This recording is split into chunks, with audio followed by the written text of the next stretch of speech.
Ladies and gentlemen, I want to talk to you today about something that might just shift the direction of your life.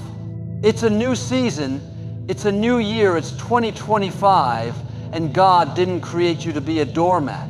He didn't place greatness in you so you could spend your life constantly pleasing everyone, saying yes when your heart is screaming no, carrying burdens you were never meant to carry, and sacrificing your peace just to keep the peace.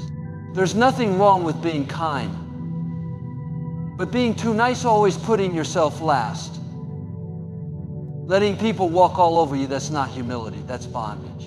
And I believe in this year of change, God is calling you to rise up, to set boundaries, to stop apologizing for having a backbone. People may not like it, they may call it selfish, but let me tell you, being true to yourself is not selfish, it's spiritual maturity. And until you start honoring who God made you to be, you'll keep shrinking to fit places He never called you to stay. So today I'm going to speak straight to your spirit, to the confident, bold, unapologetic version of you that's been waiting to break free. Because when you stop being too nice, you don't become less loving, you become more aligned with your purpose. Kindness is one of the most powerful gifts you can offer the world. It's what softens hearts, opens doors, and reflects the love of God in ways words sometimes can't. But there's a difference between being kind and being a people pleaser. There's a difference between walking in love and walking on eggshells. So many people confuse kindness with weakness. They believe that to be loving, they have to say yes to everything, agree with everyone, and bend themselves out of shape to keep others happy. But real kindness doesn't come at the expense of your identity. Real kindness doesn't require you to abandon yourself to feel accepted. Being too nice is not a spiritual gift. It's often a habit born out of fear of rejection, fear of not being enough, fear of being judged. Somewhere along the way, someone told you that love means never saying no, never setting limits, always giving and never receiving. And so you learn to put yourself on the back burner. You learn to suppress your voice to keep the peace. You learn to overextend, over-apologize, overcompensate just to feel worthy of being in the room. But God didn't design you to live that way. You are not called to be a doormat in the name of kindness. You are not meant to carry everyone else's load while neglecting your own. There's a reason why Jesus, the very definition of love, also walked away from crowds, said no to certain demands, and stood his ground in truth. He knew who he was. He didn't perform for approval or compromise his mission to make everyone comfortable. If Jesus set boundaries, if he didn't say yes to everything, then what makes us think that love equals self-erasure? Kindness without clarity leads to burnout.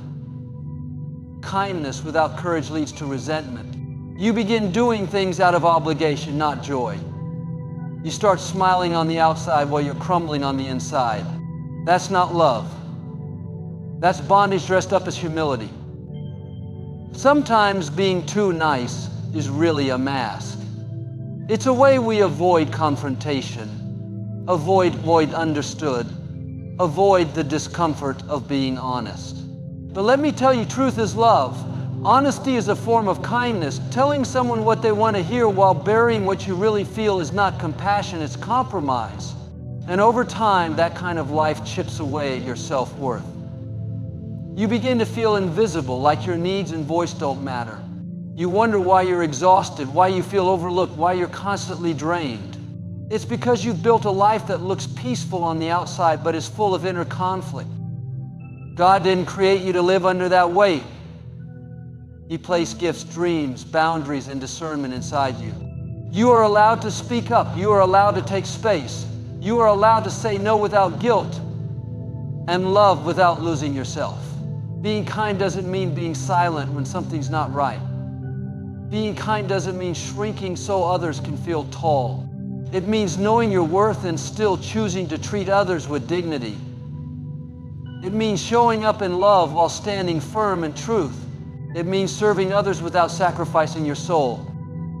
Some people won't understand your shift. They're used to the version of you that always says yes, that never pushes back, that puts their needs above your own. When you stop being too nice, some people will accuse you of changing.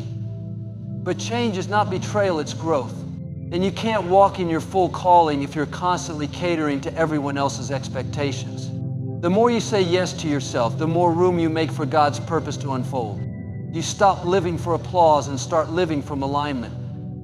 You stop striving to please and start living in peace. People might call it selfish, but it's actually stewardship, stewarding your time, your energy, your heart, and your purpose. Kindness is not a weakness, it is a deliberate strength. But when kindness becomes a compulsion to be liked, it turns toxic.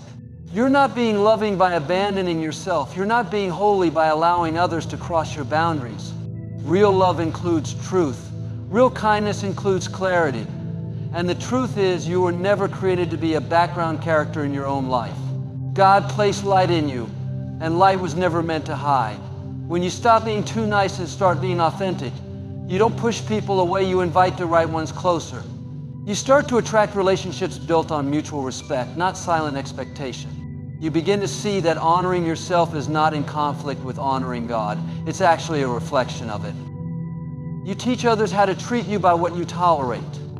Every time you let something slide, every time you stay silent when something crosses the line, every time you put someone else's comfort above your own dignity, you're sending a silent message about your worth.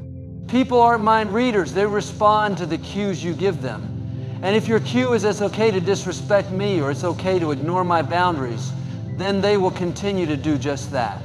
This isn't about blaming others, it's about recognizing your role in setting the tone for how your life is experienced. When you repeatedly allow someone to speak down to you, to manipulate you, to take from you without giving back, you're training them to see that their behavior has no consequences. And over time, that becomes your normal. You begin to adjust to dysfunction, to tolerate emotional neglect, to bend and break so others can stay comfortable. But deep down, something doesn't feel right. That's your spirit reminding you that you were made for more than this. You were made to be respected, to be valued, to be treated with care and consideration, not as a bonus, but as a basic standard. Some people treat you poorly not because they're evil, but because no one's ever shown them a better way. They're just responding to the boundaries or lack thereof that you've established. But when you start standing up for yourself, when you start making it clear that certain behaviors won't be accepted, everything shifts. Suddenly people start thinking twice before they speak to you a certain way. They start realizing that your time and energy are not available on demand. You don't need to shout to do this. You don't need to be rude. Firmness wrapped in grace speaks louder than force. There's a mindset that says, if I just love people enough, they'll treat me right. But love without limits is not love, it's enabling. You're not responsible for fixing other people's lack of self-awareness.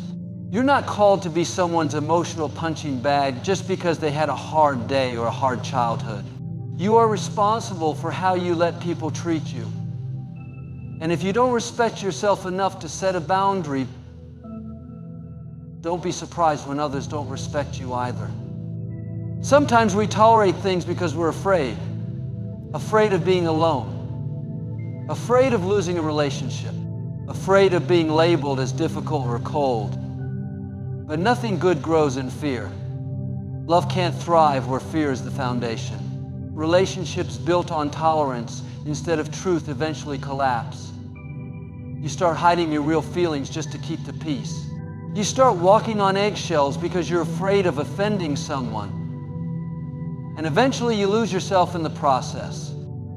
The truth is, when you start demanding respect, the wrong people will leave, but the right ones will stay. The people who are meant to be in your life will not be threatened by your standards.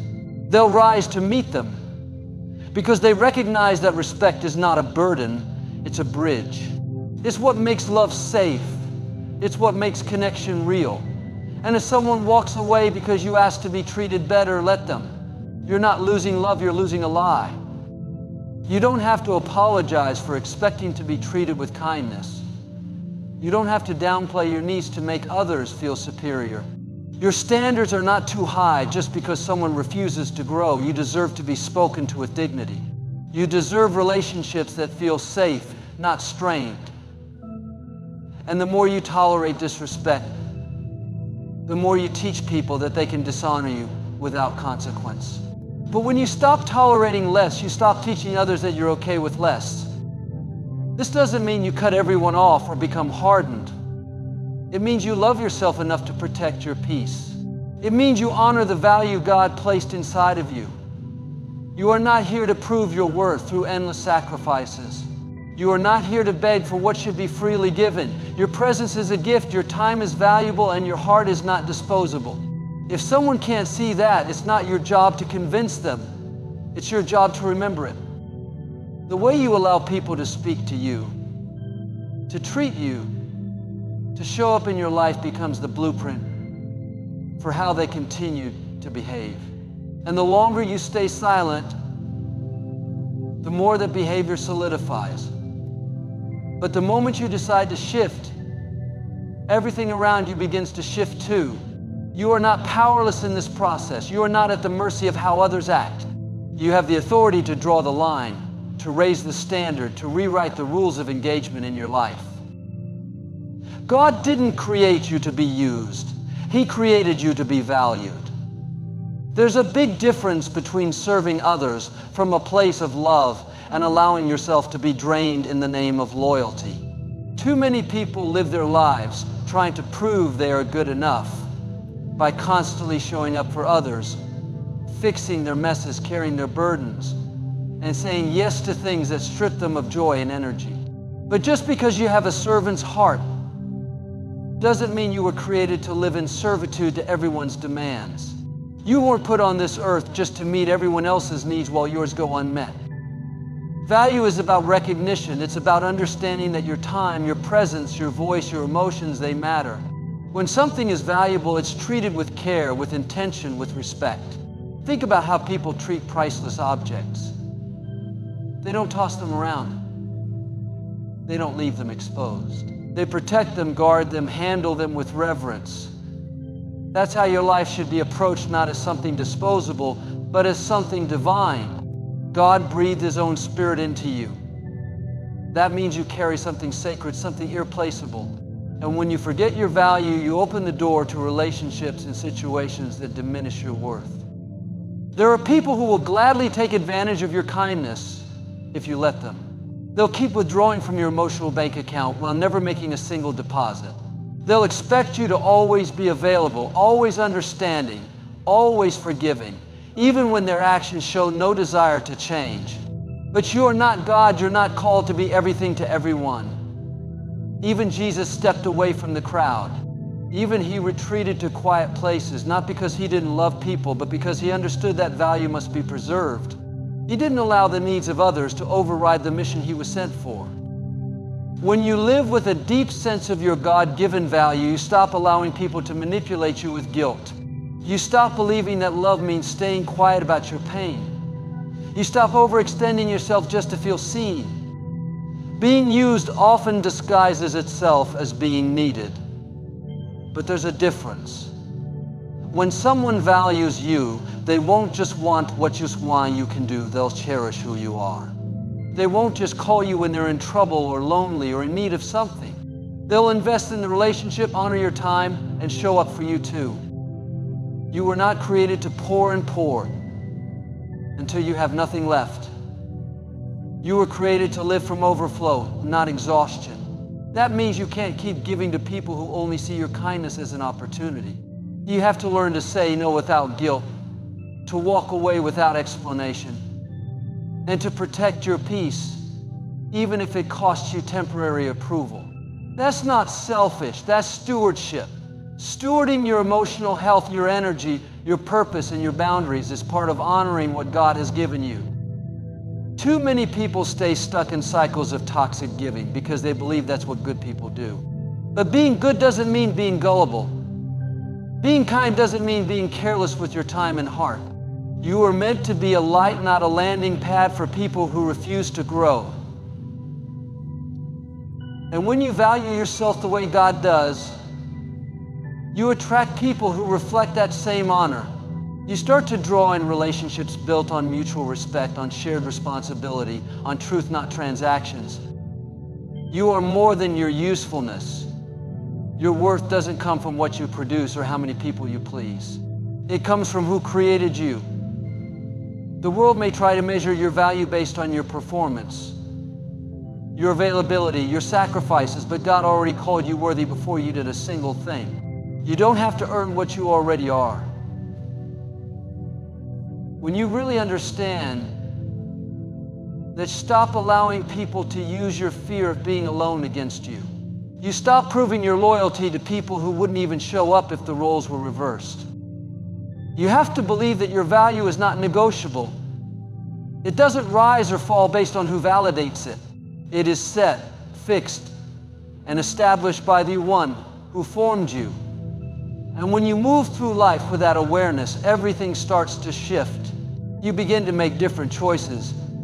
You start choosing peace over chaos, growth over guilt, truth over pretense. You stop living on the approval of others and start standing on the identity God already gave you.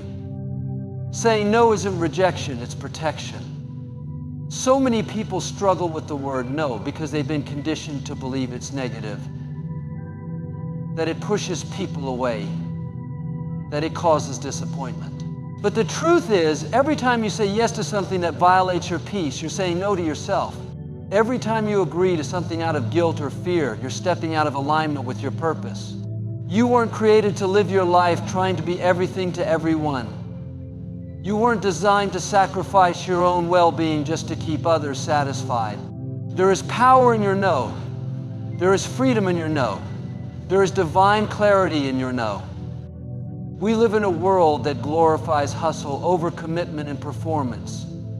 People wear busyness like a badge of honor, as if being stretched thin is proof of their value.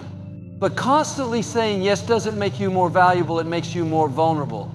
Vulnerable to burnout, to resentment, to being taken for granted. And the longer you live that way, the more your no starts to feel like rebellion instead of wisdom. But what if your no isn't selfish? What if it's the very thing that sets you free? What if it's the boundary that preserves your peace and guards your purpose? When you say no to something, you're not turning your back on people, you're turning your face toward what matters most. You're choosing intentionality over obligation.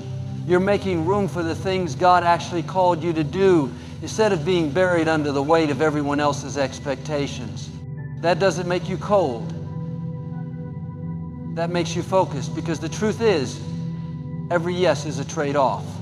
Every commitment costs you something: your energy, your time, your presence, your focus. And if you keep spending your yes on things that don't align with your values, you end up spiritually bankrupt. Many people struggle to say no because they don't want to be misunderstood. They fear being seen as harsh, uncaring, or difficult. But being misunderstood is part of growth. You can't lead a bold life and still expect everyone to agree with your boundaries. Some people only love the version of you that bends, that accommodates, that makes life easier for them. But when you stop overextending and start saying no, you'll see who truly values you and who only values your compliance. That clarity is a gift. Saying no allows you to show up fully where you're actually needed. It keeps you from spreading yourself so thin that you lose your joy. It keeps you from pouring into cups that never pour back. It gives you space to rest, to recover, to refocus. And that's not weakness, that's wisdom. Even Jesus rested. Even he withdrew from the crowds. Even he said no to demands that didn't align with his mission. You are not being unloving when you say no, you're being intentional. You're protecting the oil on your life. You're stewarding your calling. Sometimes your no is a divine redirection. It's God whispering, not here, not now.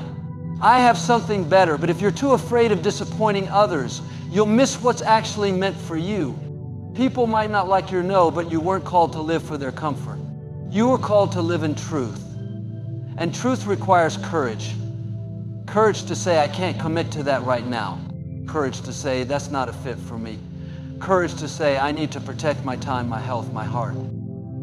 Your no might close one door, but it opens another one where your peace isn't compromised. Your values aren't diluted. and your presence is appreciated, not demanded. The people who are aligned with your destiny won't be offended by your boundaries. They'll respect them. They'll celebrate them, because they understand that healthy people don't try to control your yes or guilt you for your no. They support your right to make choices that reflect your priorities. Saying no is not rejection, it's self-respect. It's saying, I know what I need and I trust myself enough to honor that. It's choosing depth over surface level approval. It's believing that your worth isn't found in how many people you please, but in how true you stay to who you are. And as you grow in confidence, you'll find that no becomes a sacred word, not a scary one. You'll use it with grace, with clarity, with love, not just for others, but for yourself. People will treat you how you let them. And if you keep allowing bad behavior, you're not setting a standard, you're setting a pattern. Patterns are powerful. What starts as a one-time exception becomes a habit when it's repeated without resistance. And before you know it, people get comfortable dishonoring your boundaries, dismissing your feelings, and diminishing your value. Not because they're inherently cruel, but because you've silently given them permission. Every relationship in your life operates by a system of unspoken rules, and those rules are often defined not by your words, but by your actions. When you allow something once, you're saying it's acceptable. And if you allow it repeatedly, you're telling them it's expected. Sometimes we stay in situations that hurt us because we believe we're being strong or patient or even spiritual. We say things like, maybe they'll change, or I don't want to cause conflict, but what we're really doing is avoiding the responsibility of drawing a line. We mistake endurance for maturity, but maturity isn't about how much you can suffer through, it's about how well you steward your soul. You can forgive someone and still not allow them to keep wounding you. You can love someone deeply and still decide that their behavior doesn't belong in your life anymore. That's not bitterness, that's wisdom. You have to realize that not confronting bad behavior doesn't make you peaceful, it makes you complicit. It sends the message that your peace is negotiable, your heart is expendable, and your presence is for sale at the price of someone else's convenience. But God never asked you to abandon yourself in the name of peace. In fact, true peace is the result of truth, not avoidance.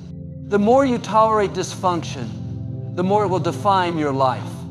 But the moment you decide to stop accepting less than what you deserve, everything begins to shift. Some people won't like the new boundaries you set because they benefited from your lack of them. They liked the version of you that said yes without thinking, that kept quiet to avoid tension, that carried weight that wasn't yours to carry. But when you start saying that's not okay, or I won't allow that anymore, don't be surprised if they resist. That resistance is a sign that the pattern is breaking, and broken patterns always cause discomfort at first. But discomfort is temporary. Regret from staying silent lasts a lot longer. You are responsible for training people how to show up for you. That doesn't mean you control others, it means you teach them what is and isn't acceptable in your presence. And if they refuse to learn, you have every right to reposition them in your life. You can't keep giving front row seats to people who only show up when they need something. You can't keep prioritizing people who only remember your name when it benefits them. Every time you allow that, you're teaching them that their behavior works, that they don't have to be consistent, honest, or respectful to be in relationship with you. But the moment you raise the standard, something amazing happens. You begin to attract people who honor your worth without needing a lesson in boundaries. You begin to walk in environments where your voice is heard the first time, where your space is respected without negotiation, where your kindness is appreciated but not exploited. That shift doesn't just change your relationships, it changes your atmosphere. It changes your energy. It frees you from the emotional labor of constantly managing how others treat you. Because now you've already made it clear what you will and won't allow. This isn't about being harsh. It's about being wholly set apart, intentional and clear. You don't have to yell or argue to set a standard. You don't have to explain your worth to anyone who questions it. Sometimes the strongest boundary is silence. Sometimes the best response is distance. And sometimes the greatest act of self-respect is simply walking away from anything that consistently makes you feel less than who God created you to be. You're not being mean for choosing peace. You're not being dramatic for expecting basic respect. And you're not being difficult for refusing to participate in your own mistreatment. You're being wise. You're being intentional. You're honoring the divine in you. And the more consistent you are with this, the more those around you will rise or remove themselves. Either way, the pattern is broken and you are finally free to live without the weight of unspoken expectations and repeated disappointments. When you finally stop being too nice just to be accepted, you begin to experience the kind of freedom that can't be faked. There's a deep peace that comes when you no longer feel responsible for keeping everyone happy at the cost of your own well-being. You realize that constantly bending to accommodate others doesn't make you more lovable, it makes you invisible. The truth is, many people don't love the real you, they love the version of you that's always agreeable, always available, always agreeable to their terms. But that version of you is exhausted, burnt out, and quietly resentful. That version has been trading authenticity for approval, and it's time to stop. Being too nice isn't just about kindness, it's about a fear of being disliked. It's rooted in a need for validation, in the hope that if you're sweet enough, patient enough, giving enough, people will see your worth and reciprocate. But too often they don't. And instead of being appreciated, you get used. Instead of being valued, you get overlooked. Because when you constantly give without limits, you teach people that your love comes without boundaries. And love without boundaries always leads to imbalance. There comes a point where you have to decide if you want to be liked or if you want to be real. Because the more you hide your truth, the more disconnected you become from your purpose. God didn't call you to be a people pleaser. He called you to walk in boldness, in truth, in integrity. That means sometimes saying no even when it disappoints others. That means speaking up when something doesn't sit right in your spirit. That means choosing peace over popularity and self-respect over social approval. You can be kind without being a doormat. You can be compassionate without being codependent. You can love people deeply and still hold them accountable. The idea that being loving means being endlessly tolerant is a lie. Real love doesn't avoid conflict, it invites growth. Real kindness doesn't come from weakness, it comes from strength. And the people who genuinely care about you will respect your honesty, even if it makes them uncomfortable. But those who are only in your life for convenience will fall away the moment you stop playing the role they assign to you. For too long, you may have believed that niceness equals goodness, but they're not the same. Niceness is often about keeping the peace at any cost, while goodness is about walking in truth, even when it causes friction. Niceness avoids the hard conversations. Goodness leans into them. Niceness plays small so others feel big. Goodness recognizes that everyone is worthy, including you. And when you let go of the need to be perceived as nice, you create space for something far more powerful, respect. Some of the most freeing moments in life happen when you stop explaining yourself, when you stop shrinking your needs, when you stop showing up for people who never show up for you. You begin to realize that your worth isn't determined by how many people like you, it's determined by the fact that you were created in the image of God. You have nothing to prove, nothing to earn, nothing to beg for. You are already enough. And the more you walk in that confidence, the less you will tolerate anything that tries to convince you otherwise. You don't have to be the hero in everyone's story. You don't have to pick up every call, answer every text, fix every crisis. That pressure to always be available is not noble, it's unhealthy. There is strength in pausing before you say yes. There is wisdom in waiting before you commit. Not every opportunity is your assignment. Not every request is a requirement. You have the right to check in with yourself, to discern whether your yes is genuine or guilt-driven.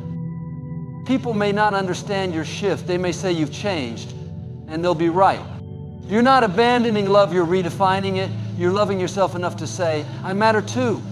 And when you begin to love yourself that way, the right people will follow your lead. They'll love you with the same honesty, the same grace, the same intentionality, because you've taught them how to treat you not by how much you've given, but by how clearly you've drawn the line between sacrifice and self-respect. This is what stepping into your power looks like. It's not about arrogance, it's about alignment. It's not about being rude, it's about being real. And the more you live in that space, the more you'll see that being too nice was never serving you, was silencing you. Now is the time to reclaim your voice, to rewrite your boundaries, and to walk boldly into the kind of life where your worth is not up for negotiation.